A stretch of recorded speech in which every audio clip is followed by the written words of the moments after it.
or at TV. The world is thinking.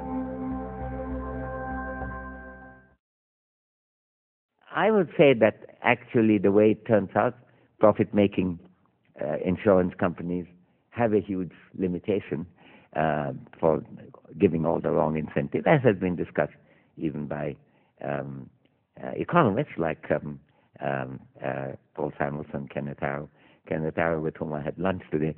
I was reminding him of this argument that he presented in 1973 and how relevant it is today because of the asymmetry of information and the informational need that the insurance companies may have to exclude people who most need insurance, and profit-making cannot eliminate it.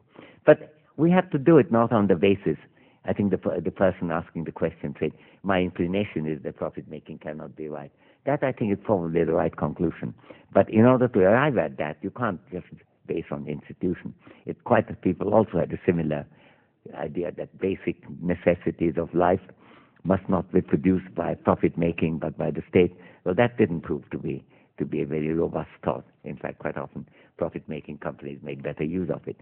And to just think about the debate in India when people were wondering whether allowing private companies to come into the telephone, and I have to say that the improvement that has been made by competitive profit-making telephone companies is great. So ultimately one has to see how things work out.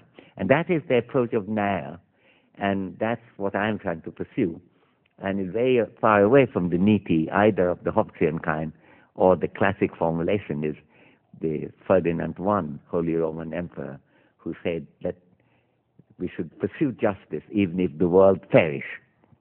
I think that's a very non-Nair view, because if the world does perish, there won't be much justice to celebrate in that world. So I would say maybe the conclusion is right, but it should not be based on a gut feeling. It has to be shown that that is indeed the case. Turns out that it's probably so.